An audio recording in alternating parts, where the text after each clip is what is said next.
ঘটনা নলচর ব্লক মায়ারানী পঞ্চায়েত, তারা বিজেপির পঞ্চায়েত, তারা এই কংগ্রেসে মার্চ করব।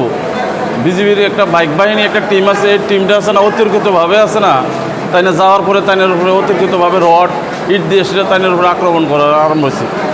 তারা মিনিমাম 10 থেকে 12 জন লোক আসলো, আর তাইনে আসলো একলা।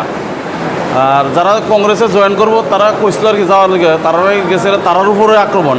লোকালি যারা আসলো, যারা পঞ্চায়েতের প্রতিনিধি, তারার উপরে আক্রমণ, তাইনের উপরে আক্রমণ।